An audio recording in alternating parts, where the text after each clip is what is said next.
الحمد لله رب العالمين والعاقبة للمتقين والصلاة والسلام على رسوله محمد وآله وصحبه أجمعين. أما بعد فأعوذ بالله من الشيطان الرجيم. بسم الله الرحمن الرحيم.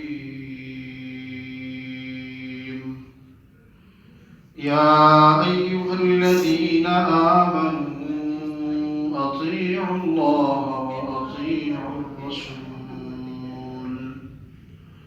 وأطيعوا الرسول وأولو الأمر منكم. قال الله تبارك وتعالى في مقام آخر: وأن يحكم بينهم بما أنزل الله ولا تتبع أهواءهم. وقال الله تعالى في موضع آخر: وإذا حكمتم بين الناس أن تحكموا بالعدل. قال النبي صلى الله تعالى عليه وسلم: يا عبد الرحمن بن سمرة، لا تسأل الإمارة، فإنك أوتيتها عن مسألة وكلت إليها، وإن أوتيتها عن غير مسألة أعنت عليها.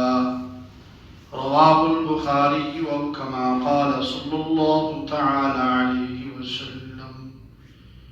وفي رواية قال النبي صلى الله تعالى عليه وسلم: لن يفلح قوم ولو أمرهم امرأة. رواه البخاري وكما قال صلى الله تعالى عليه وسلم. صدق الله وصدق رسوله النبي الأمي الكريم، ونحن على ذلك لمن الشاهدين والشاكرين، والحمد لله رب العالمين. اللهم رب اشرح لي صدري ويسر لي أمري واحلل عقدة من لساني يفقه قولي.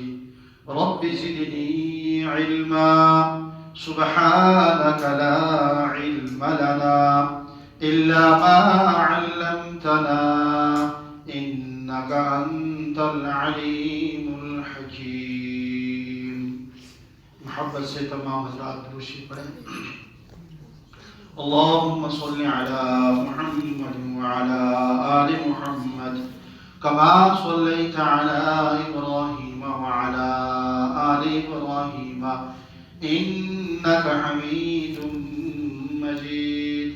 اللهم بارك على محمد وعلى آل محمد كما باركت على إبراهيم وعلى آل إبراهيم إنك حميد مجيد.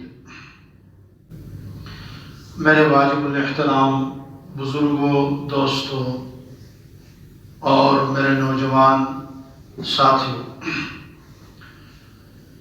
اللہ تبارک و تعالی سے دعا ہے کہ اللہ سبحانہ و تعالی مجھے کتاب اللہ اور سنت رسول اللہ صلی اللہ علیہ وسلم کی روشنی میں بیان کی توفیق عطا فرمائے اور ہم سب کو عمل کی نیت سے سننے اور سمجھنے کی توفیق نصیب فرمائے۔ قرآن کریم کی آیات اور آپ صلی اللہ تعالی علیہ وسلم کے ارشادات میں سے جو ارشاد میں نے خطبے میں تلاوت کیا ہے، انہی کی روشنی میں تین باتیں، تین چیزیں آپ کے سامنے میں رکھوں گا۔ نمبر 1،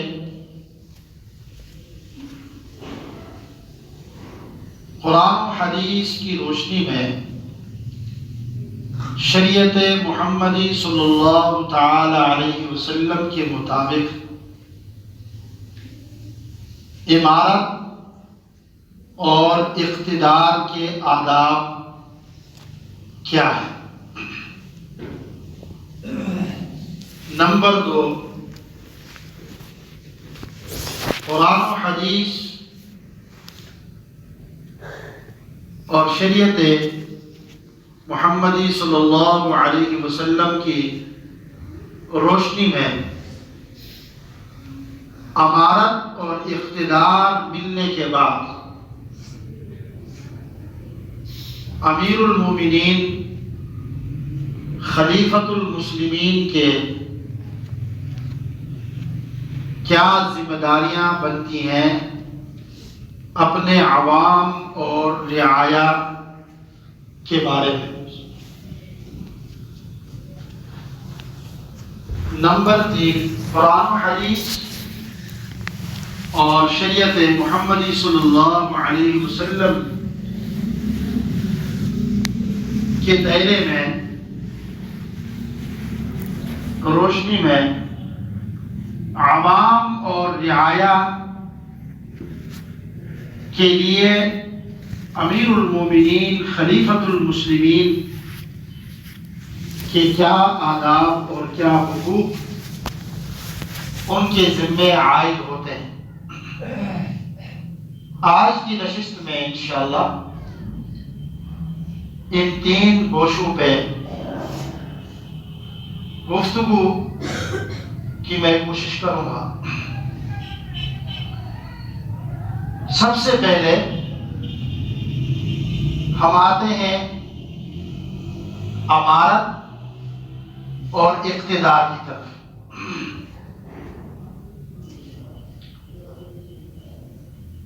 سب سے پہلی چیز، قرآن و حدیث اور شریعت مطہرہ کے مطالعہ کرنے سے جو ہمیں ملتی ہے امارت اور اقتدار کے بارے میں، اہل ایمان کو، اہل اسلام کو جو بات ملتی ہے وہ یہ کہ امیر خلیفہ وہ خود امارت اور خلافت کا طالب نہ ہو، امارت اور خلافت کی خواہش وہ اس طرح نہ رکھے کہ وہ اس کے پیچھے پڑ جائے۔ یہ سب سے پہلی چیز ہے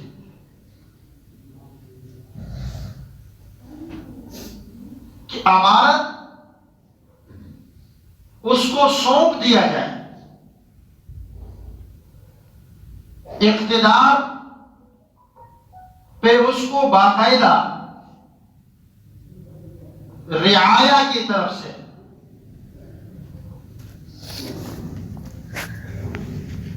اور ریاست اور مملکت کے بصیرت رکھنے والے جو اہل ایمان ہیں، یقیناً وہ اہل علم ہو سکتے ہیں، اور ان کے ساتھ دیگر ماہرین اس کو امارت کے لیے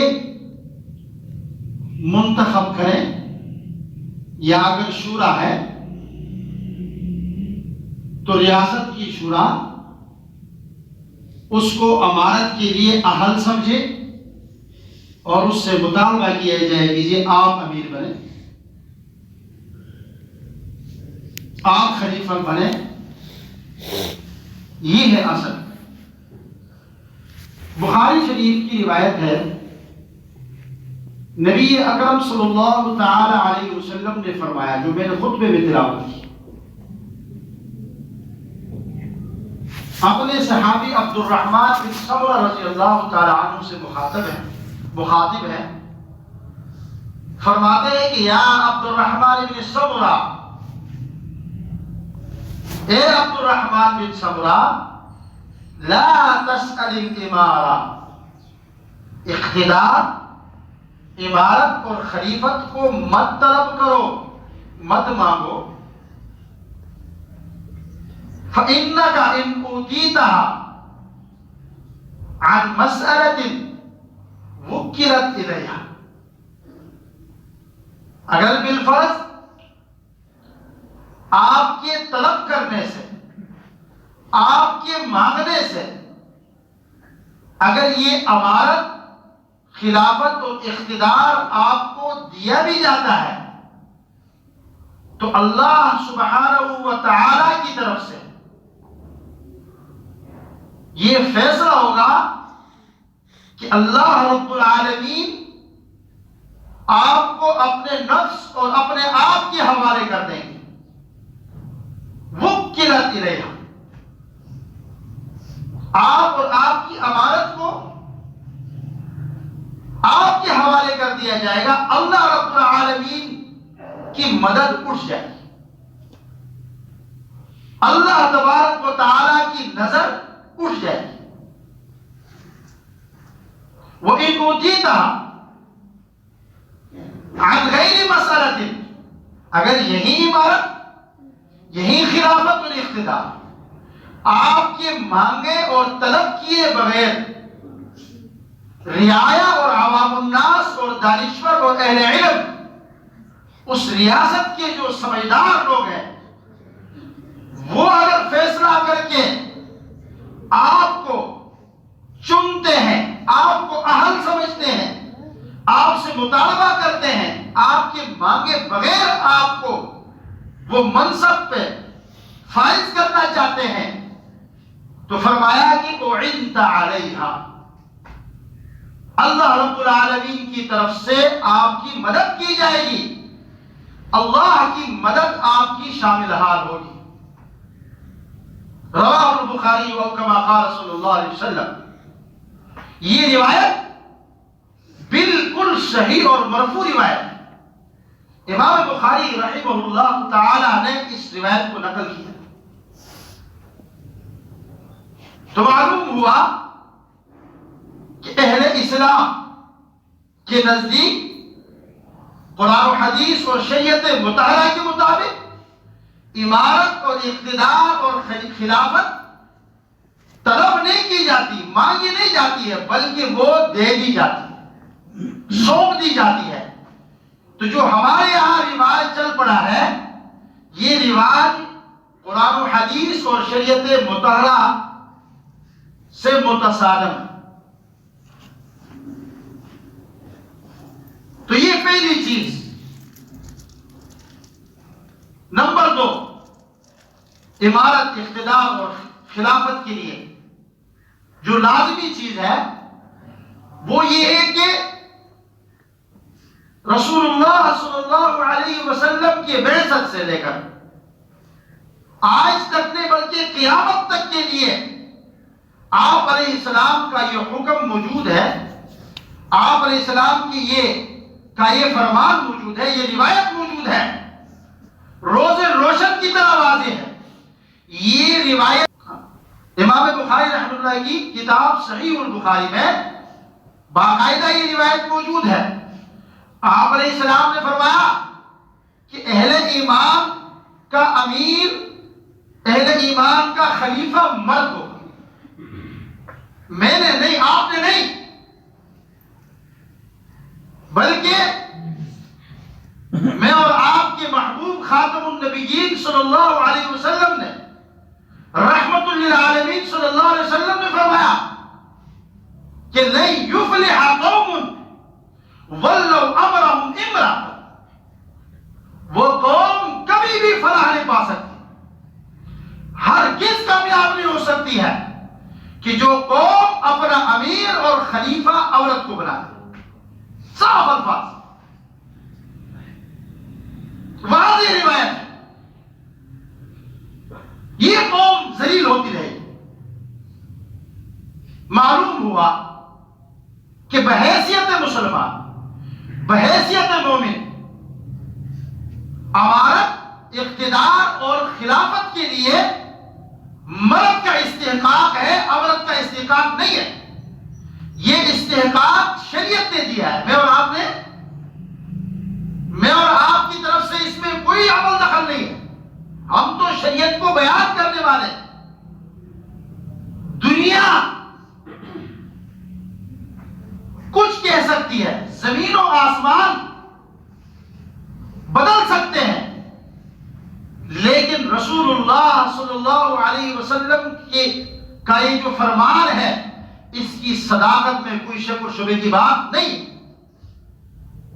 تیسری چیز امارت اور اقتدار کے حوالے سے ہمیں قرآن و حدیث کے روشنی میں نبی اکرم صلی اللہ علیہ وسلم نے جو بیان کی اور بتایا وہ یہ کہ اہل ایمان کا جو خلیفہ، اہل ایمان کا جو امیر المومنین اور ان کا جو حاکم ہوگا وہ امانت دار ہونا چاہیے، امانت دار، اور امانت دار ہونے کے ساتھ ساتھ امارت اور خلافت کے اس منصب کا اہل بھی اس طرح ہونا چاہیے کہ امارت اور خلافت کے اس منصب کا اس کو علم ہو، اس شعبے کو چلانے کا جو طریقہ کار ہے، جو شریعت نے بیان کیا ہے، اس کا پورا علم اس کو حاصل ہونا چاہیے، ماہر ہونا چاہیے۔ سورہ یوسف، حضرت یوسف علیہ السلام جب گئے مصر، بادشاہ کے ساتھ مکالمہ ہوا، فلما کلمہ قال انک اليوم لدینا مکین امین۔ جب بادشاہ نے یوسف علیہ السلام سے گفتگو کی تو مصر کے بادشاہ نے دیکھا کہ بڑا قیمتی انسان ہے، تو کہا کہ یوسف آپ کا ہمارے یہاں بڑا درجہ ہے، مکین ہم آپ کو بڑے رتبے والا سمجھتے ہیں، امین آپ کو امانتدار سمجھتے ہیں۔ پھر یوسف علیہ السلام نے فرمایا کہ واقعی میں اللہ کا نبی ہوں، قال اجعلنی علی خزائن الارض، آپ مجھے وزیر خزانہ بنائے، کیوں؟ اس لیے کہ انی حفیظ علیم، میں امانتدار اور نگہبان بھی ہوں جیسے آپ کہہ رہے ہیں، اور میں یہ اس شعبے کے فن کو سمجھتا ہوں۔ وزارت خزانے کا جو فن ہے، حساب و کتاب ہے، اس کو میں سمجھتا ہوں، اللہ نے مجھ میں یہ اہلیت رکھی ہے۔ تو معلوم یہ ہوا کہ مسلمانوں کا امیر حاکم خلیفۃ المسلمین کے لیے امانت دار ہونے کے ساتھ ساتھ امارت کے اس فن کو سمجھنا بھی ضروری ہے کہ اس کے پاس اتنی مہارت ہو۔ بغیر مہارت کے کام نہیں چلے گا۔ میں ہمیشہ مثال دیا کرتا ہوں، آپ نے یہاں سے لاہور جانا ہے، آپ کے لیے ڈرائیور کی ضرورت ہے، آپ ایک متقی پرہیزگار آدمی جو 5 وقت پابندی سے نماز پڑھتے ہیں، ایک دوسرا ساتھی ہے جو اللہ نہ کرے کہ نماز میں سستی کرتا ہے، اب وہ کہے کہ جی آپ بڑے نمازی ہیں، آپ گاڑی چلانے ہمیں لاہور تک پہنچائے، اس کو اس فن کی مہارت کی نہیں پتہ ہی نہیں ہے، وہ لاہور تک پہنچائے گا؟ نمازی ضرور ہے لیکن کبھی بھی پہنچا نہیں سکتا۔ اچھا ہو سکتا ہے، اپنے آپ سے کچھ بھی کہہ سکتا ہے، خوش فہمی میں رہ سکتا ہے، لیکن لاہور لاہور تک وہی پہنچائے گا جس کو اس فن کی مہارت ہے۔ چوتھی چیز، آپ علیہ السلام نے فرمایا، صحیح بخاری کی یہ بھی روایت ہے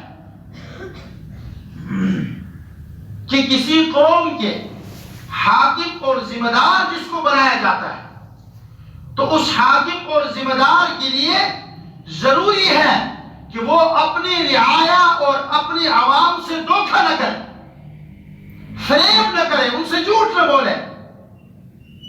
اور آپ علیہ السلام نے اسی روایت میں فرمایا کہ اگر کوئی امیر دھوکہ اور اپنی قوم سے فرار کرتا ہے فَيَمُوتُ وَهُوَ غَاشٍ لَهُمْ، وہ مر جاتا ہے اس حالت میں کہ اپنی قوم سے دھوکہ دے کے زندگی اس نے گزاری، خلافت کے منصب پہ رہا، امارت کے منصب پہ رہا، حاکمیت کے منصب پہ رہا، لیکن قوم کے ان مظلوم عوام کو دھوکہ دیا اور وہ مر گیا، تو رسول اللہ صلی اللہ علیہ وسلم نے فرمایا إِلَّا حَرَّمَ اللَّهُ عَلَيْهِ الْجَنَّةِ، یہ نہیں مرے گا لیکن اگر اس حالت میں مر جائے گا توبے کے بغیر اور لوگوں کے حقوق دیے بغیر، اللہ اس حاکم پر جنت کو حرام کر دے۔ آج مرنے کے بعد ہم ایسے اپنے حکمرانوں کے بڑے بڑے جنازے، کائے کے جنازے، اللہ کے یہاں ایسے حاکم کی بخشش نہیں ہے، میرے نبی فرما رہے ہیں، صحیح روایت ہے، ما من والد یدی رعیت من المسلمین فیموت وهو غاش لهم الا حرم اللہ علیہ الجنہ، رواہ البخاری، صحیح بخاری کی روایت ہے۔ اور پانچویں چیز، امیر خلیفۃ المسلمین اور حاکم کے لیے ضروری ہے کہ وہ 5 وقت کی نمازوں کا حافظ ہو، محافظ ہو، ان کی حفاظت کرنے والا ہو، اس پر دوام کرنے والا ہو، باجماعت 5 وقت کی نماز کو اہتمام سے پڑھنے والا ہو۔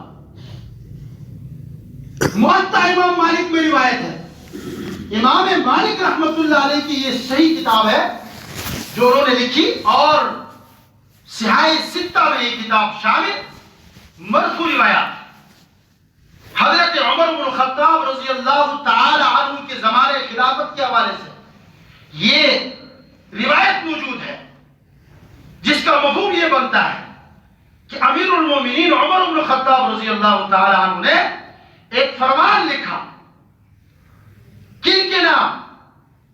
عوام کے نام نہیں بلکہ عمال کے نام، جو گورنر تھے، حاکم تھے، مختلف صوبوں کے، مختلف علاقوں کے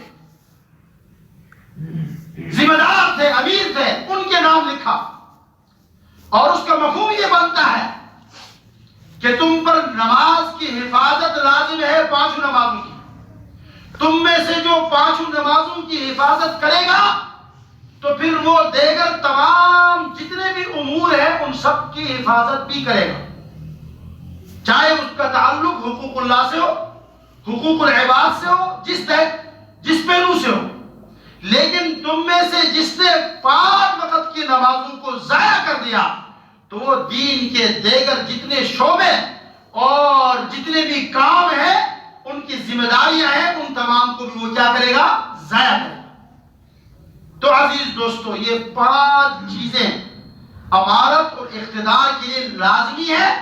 آج اگر ہم اپنی ریاست، اپنے ملک سمیت تمام مسلم ریاستوں میں دیکھیں تو ہمیں ڈھونڈ کے کوئی ایک تو مل جاتا ہے، یہ سنت اللہ ہے، اللہ نے اوروں کو بھی دکھا رہا ہے۔ کوئی یہ نہ کہے کہ جناب آپ تو بات کر رہے ہیں 1400 سال پہلے کی، 1500 سال پہلے کی، تو اللہ رب العالمین نے ترکی کے صدر حضرت طیب اردوان دامت برکاتہم العالیہ حفظہ اللہ عصمہ اللہ، اللہ اس کی حفاظت فرمائے، اس کی صورت میں اللہ نے ان کو دکھا دیا ہے، خود نماز پڑھانے والا، قرآن پڑھنے والا، نماز میں کھڑے ہوتے ہیں، کئی کئی رکوع پڑھتے ہیں، جب وہ اہل اسلام اور مسلمانوں کی بات کرتے ہیں تو ایمان تازہ ہو جاتا ہے۔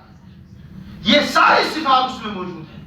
عوام نے ان کو چنا، جب ان کی عسکری طاقتوں نے شبخون مارنے کی کوشش کی، ان کو راستے سے ہٹانے کی کوشش کی، تو یہ رعایا اور عوام آپ نے دیکھا، ماضی قریب کی بات ہے کہ وہ سامنے آئے اور لوگ ٹینکوں کے نیچے جناب لیٹ گئے اور اس شبخون کو اور بین الاقوامی سازش کو عوام اور رعایا نے ناکام بنا دیا، گویا کہ خود منتخب کیا۔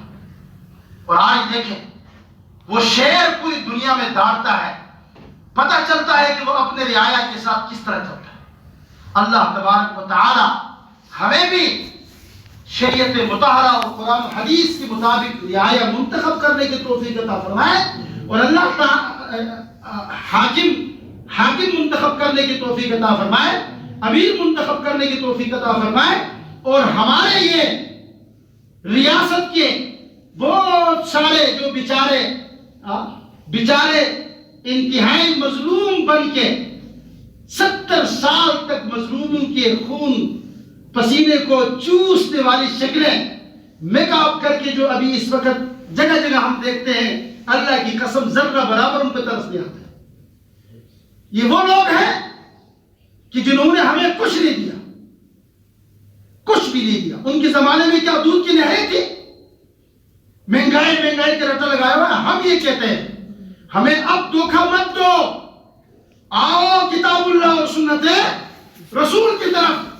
اس ملک کی بنیاد رکھی گئی لا الہ الا اللہ محمد الرسول اللہ پر۔ انشاءاللہ جب اس ملک کے اندر یہ تسلیم کیا جائے گا لا الہ الا اللہ محمد الرسول اللہ کا قانون چلے گا اور نظام یہی چلے گا، تو تب جا کے سارے کام، سارے صورتیں، سارے مسائل ختم ہو جائیں گے اور معاملات دوسری سمت پہ چلنے شروع ہو جائیں گے۔ اور اب ہم نے دیکھا کہ آہستہ آہستہ قرآن و حدیث کو سمجھنے والوں کی کشتی میں آنا شروع ہو گئے۔ قرآن و حدیث سمجھنے والوں کی کشتی میں آنا شروع ہو گئے۔ وہ دن آئے گا انشاءاللہ تم ڈوب جاؤ گے، وہی رہیں گے کہ جن کو لا الہ الا اللہ محمد الرسول اللہ سے پیار ہوگا۔ اور تم یہاں ہمیں کچھ کہتے ہو، اہل مغرب کی یہاں جا کے کچھ کہتے ہو، تمہاری ہسٹری، تمہاری ماضی، تمہاری آبیتیاں کیا اس وقت دنیا کے سامنے نہیں ہے، عوام کے سامنے نہیں ہے؟ اللہ تبارک و تعالی ہم سب کو شریعت مطہرہ کے مطابق چلنے کی توفیق عطا فرمائے۔ وآخر دعوانا الحمدللہ۔